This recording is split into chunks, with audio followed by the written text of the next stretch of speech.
जमीन पर स्वर्ग उतरता है जब आपका प्यार आपको मिल जाता है। कोई बंदिश नहीं, ना ही कोई रोक टोक, बस आप और आपका प्यार। कैसे गुजर जाते हैं दिन, महीने, साल, मौसम दर मौसम, ऋतु दर ऋतु आपका प्रेम परवान चढ़ता रहता है। दोस्तों, आपके जीवन में भी इस स्वर्ग जैसे प्रेम की अनुभूति हुई होगी। बस वही अनुभूति, वही आपकी प्रेम कहानी आज आपको याद आएगी। वही प्रेम कहानी आज आपके नजरों के सामने चलती रहेगी। तो आइए दोस्तों, आपकी प्रेम कहानी का सफर शुरू करते हैं। जिंदगी के सफर का पहिया किस दिशा में घूमता है? इस जीवन चक्र में एक बुद्धिस्ट मॉन्क अपने उद्देश्य से भटक जाए, धर्म के रास्ते पर चलने के बजाय अधर्म के रास्ते पर चल पड़े। आज की कहानी भी ऐसे ही मॉन्क शिष्य की है, जो एक लड़की से आकर्षित होकर स्पिरिचुअल रास्ते से भटककर सेक्सुअल रास्ते पर चला जाता है। आखिर इसका अंजाम क्या होगा? Summer, fall, winter and spring एक अलग तरह की मूवी है, जिसके जितनी गहराई में जाएंगे उतना ही खूबसूरत इसे पाएंगे। और फ्रेंड्स, हमारे एक्सप्लेनेशन आपको अच्छे लगते हैं तो आगे बढ़ने से पहले प्लीज सब्सक्राइब करना, ताकि हमें भी मोटिवेशन मिले और आपको एंटरटेन करते रहे। साउथ कोरिया नॉर्थ योंगसोंग के घने जंगल और पहाड़ों में बसा एक कुदरती तालाब और उसके ठीक बीचों बीच तैरता बुद्धिस्ट मॉनेस्ट्री, जिसमें रहते हैं एक गुरु और उसका शिष्य। इस मॉनेस्ट्री में दाखिल होने के लिए एक बड़े से लकड़ी के दरवाजे से होकर गुजरना पड़ता है, जो किसी का रास्ता नहीं रोकती। और हैरान की बात है कि इस दरवाजे के इर्द गिर्द कोई दीवार ही नहीं है, फिर भी सब इसी दरवाजे से ही आना जाना करते हैं। कहानी शुरू होती है स्प्रिंग सीजन से, यानी वसंत ऋतु। हर दिन की तरह गुरु पहले उठा, बुद्ध की मूर्ति को प्रणाम किया और फिर अपने शिष्य को उठाया। यहाँ कमरे के अंदर भी बस दरवाजा बना हुआ है। बिना किसी दीवार के दोनों तैयार होकर एक छोटी सी नाव में किनारे तक जाते हैं। ये नाव उन्हें बाकी की दुनिया से जोड़ता है। नाव पे बोधिसत्व की तस्वीर बनी होती है। ये नाव वो ही बाहर की दुनिया में आने जाने का एकमात्र साधन है। उस बदे लकड़ी के दरवाजे के पास उतरकर गुरु भिक्षा मांगने और शिष्य जड़ी बूटी इकट्ठा करने चला गया। उस समय बाद दोनों वापस लौटे। फिर लाए गए जड़ी बूटी में से गुरु उसे सही और जहरीली पत्तों के बीच फर्क करना सिखाता है, जो बिल्कुल एक जैसे दिखते हैं। उस छोटे शिष्य का एक पेट डॉग होता है, जिसके साथ वो सारा दिन खेलता है। दिन शिष्य अकेले नाव लेकर किनारे पर गया और एक एक कर छोटी मछली, मेंढक और सांप को पत्थर से बंधे धागे से बांध देता है। उनकी तकलीफ देखकर उसे बड़ा मजा आता है, जैसे ये उसका नया मनोरंजन हो। लेकिन ये सब करते हुए उसका गुरु देख रहा होता है। लेकिन नाव के बिना वो वहां तक पहुंचे कैसे? वापसी में गुरु एक बड़ा पत्थर अपने साथ ले जाता है। अगली सुबह बच्चे की पीठ पर वही बड़ा पत्थर बंधा होता है, जिससे उसको चलने में काफी तकलीफ होती है। वो गुरु से उसे खोल देने को कहता है। तब गुरु ने कहा, तुमने सोचा था उन जीवों की तकलीफ के बारे में? तुम्हें पहले उन सबको आजाद करना होगा, और अगर कोई मर गया तो उसके दुख का भार तुम्हें उम्र भर अपने मन में लिए रहना होगा। उन्हें बचाने शिष्य अगले दिन झील किनारे जाता है, लेकिन सिर्फ मेंढक को ही बचा पाया। बाकी का आजाद करने से पहले ही मर चुके होते हैं। उन्हें मरा देख वो बहुत रोने लगा। पहली बार उसने दुख को महसूस किया था। स्प्रिंग के बाद अब समर सीजन दिखाता है। दरवाजा खुलता है। बच्चे से अब वो शिष्य जवान हो गया है। जंगल में 2 सांपों को संभोग करते देख उसके मन में भी इच्छाएं पनपने लगती हैं। फिर वो उसी बुद्ध मूर्ति की ऊंचाई पर खड़ा बहोकर दूर दूर तक देखता है बचपन में, और अभी मैं उसके देखने का दायरा और बड़ा हो गया है। उनके यहाँ उसी के हम उम्र के एक लड़की अपने माँ के साथ इलाज करवाने आती है। इस बार उनके आंगन में डॉग नहीं, बल्कि एक मुर्गा दिखाई देता है। रात में सोते हुए वो उस लड़की को देखता है। अगली सुबह गुरु उस लड़की की माँ को यकीन दिलाता है कि वो जल्द ठीक हो जाएगी। उसकी माँ कुछ दिनों के लिए उसे वहां छोड़कर चली जाती है। शिष्य धीरे धीरे उसकी तरफ आकर्षित होने लगा। उसे छुप छुप कर देखता। उसने इससे पहले कभी किसी लड़की को नहीं देखा था। एक रात जब लड़की सो रही होती है, उसने उसे छूने की कोशिश की तो लड़की ने उसे थप्पड़ मारा। घबराकर वो बुद्ध भगवान से माफी मांगने लगा। फिर लड़की उसके कंधे पर हाथ फेरती है। गुरु लड़की को जंगल से लाए जड़ी बूटियों का रस निकालकर पीने देता है। थोड़े दिनों में असर होने लगा और लड़की ठीक होने लगी। धीरे धीरे खुलने और हंसने बोलने लगी।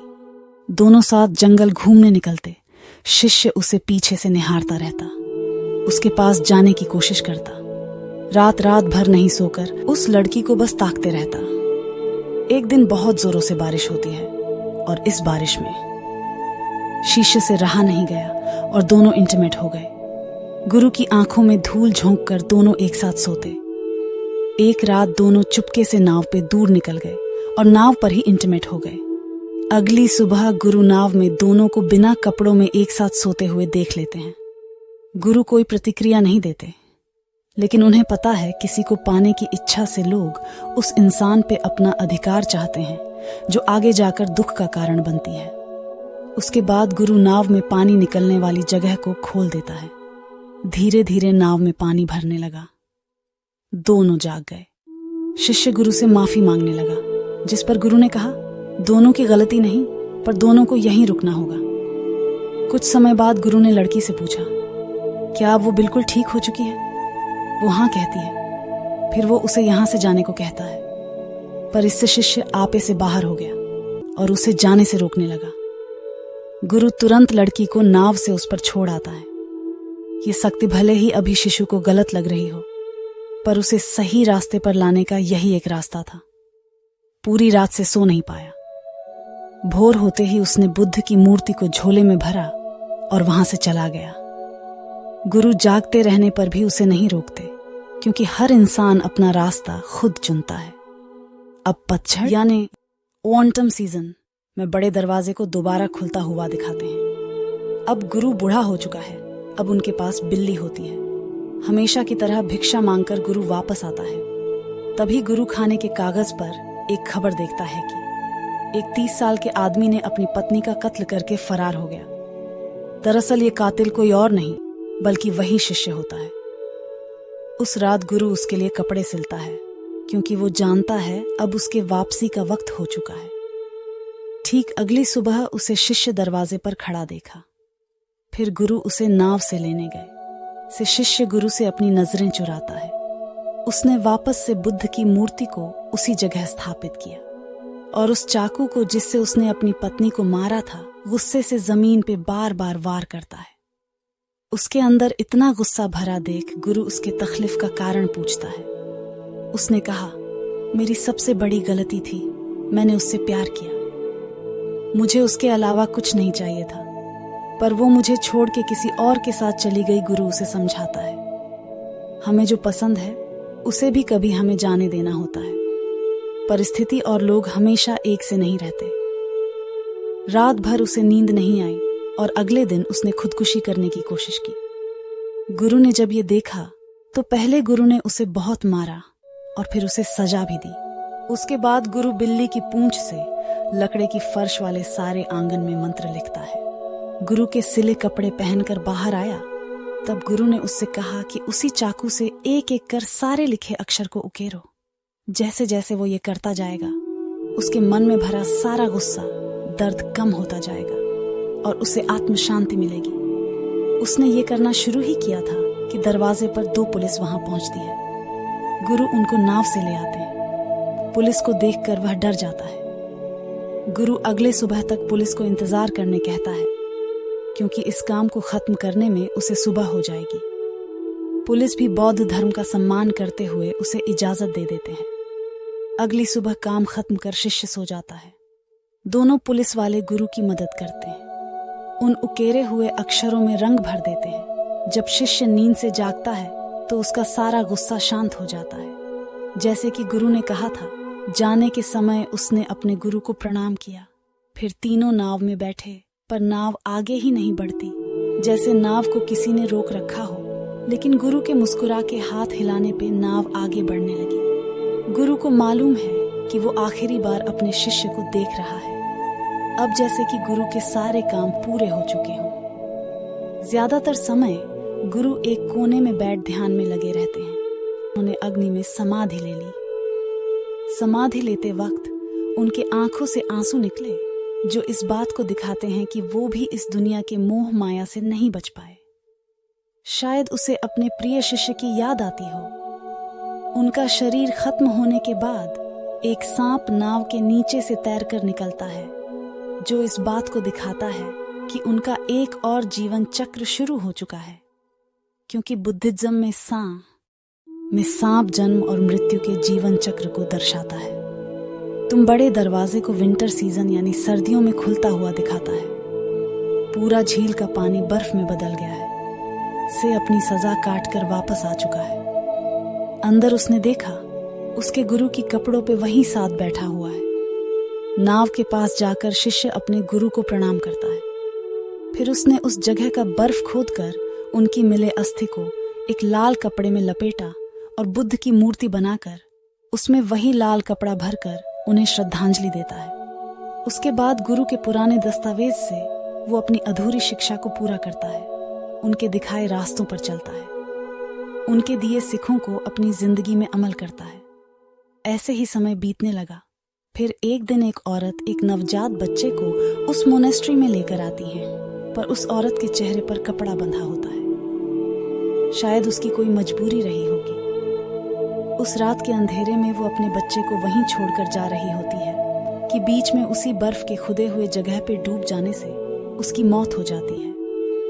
अगली सुबह जब शिष्य ये सारा दृश्य देखता है तो उसे मन में एक भारीपन सा महसूस होता है, क्योंकि वो जगह उसी ने खोदी थी। मन के बोझ को हल्का करने के लिए वो अपनी कमर में रस्सी से एक भारी पत्थर बांधता है और उसे घसीटते हुए बहुत लंबी चढ़ाई चढ़ता है, ठीक वैसे जैसे उसके गुरु ने उसके साथ बचपन में किया था। अंत में पहाड़ की छोटी पहुंचकर वो बोधिसत्व की स्थापना करता है, जो दया का प्रतीक है। अब वहां से उसे पूरी घाटी दिखाई देती है। जब वो छोटा था तो उसे सिर्फ पानी में तैरता मोनेस्ट्री दिखता था, लेकिन उम्र के हर पड़ाव में उसका दृष्टिकोण और बढ़ता चला गया। अब वो चीजों को टुकड़ों में नहीं बल्कि संपूर्ण रूप में देखता है। मूवी के आखिर में जब वो दरवाजा खुला तो फिर से बसंत ऋतु आ चुकी है। अब एक नया जीवन चक्र शुरू हो गया है। वो अब गुरु बन गया है और उस औरत का बच्चा, उसका शिष्य, इस बार आंगन में कछुआ दिखता है और वो छोटा शिष्य उसके साथ खेलता है। फिर वो भी उसी की तरह मछली, मेढक और साथ के मुंह में पत्थर भरकर उनके कष्ट में मजा लेता है। इस बात से हमें यही समझाया गया है कि मनुष्य का रास्ता निश्चित है। वो हर बार वही भूल दोहराता है, दूसरों को कष्ट देता है, मोह माया के जाल में फंसता चला जाता है, जिससे उसको तकलीफ पहुंचती है। यही कभी न खत्म होने वाला जीवन चक्र है। दोस्तों, बिना दीवार का दरवाजा ये दर्शाता है हमारे पूर्वजों ने जो सिखाया है उसका सम्मान और पालन करना चाहिए। इस पूरे मूवी में कुछ जीवों को दिखाया गया है जिनका बुद्धिज्म में अपना एक अलग महत्व है और ये शिष्य के हर एक लाइफ फेस को समझता है। पहला मछली जो आजादी का प्रतीक है, यानी पहले वो शिष्य जब छोटा बच्चा था तो आजाद था। फिर थोड़ा बड़ा हुआ तो डॉग को दिखाया गया जो आज्ञाकारी होता है। जैसे शिष्य गुरु के प्रति था, जब वो जवान हुआ तब मुर्गे को दिखाया गया जो मनुष्य के एक छांव को दिखाता है। जैसे शिष्य अपने इच्छाओं में बह गया था। फिर आई बिल्ली जो शांत रहकर किसी चीज पे एक ध्यान लगाती है। जैसे शिष्य को अभी आत्म शांति की जरूरत थी। और अंत में कछुआ जो धैर्य, सहनशीलता और लंबी आयु का प्रतीक है, जो शिष्य के जीवन के आखिरी पड़ाव को दिखाता है। और अंत में वो मोनेस्ट्री एक बॉडी है, झील का पानी एक स्पिरिचुअल माइंड है और वो नाव एक मीडियम है जो हमें बाहर की दुनिया से रूबरू करवाते हैं। और उस दरवाजे से भावनाएं, दुख, सुख, ऐरिशा, मोह माया अंदर दाखिल होती है, लेकिन हम कितना उससे प्रभावित होते हैं, खुद को कितना सही रास्ते पर रख सकते हैं, यही हमारा सफर है। दोस्तों, आज की ये मूवी की कहानी आपको कैसी लगी कमेंट में जरूर शेयर करें और चैनल को भी सब्सक्राइब कर लें। आपसे जल्द मिलते हैं अगले वीडियो में। Bye, love you and take care friends. और हाँ दोस्तों, आपको अगली मूवी कौन सी चाहिए कमेंट कीजिए, आपके कमेंट का इंतजार रहेगा।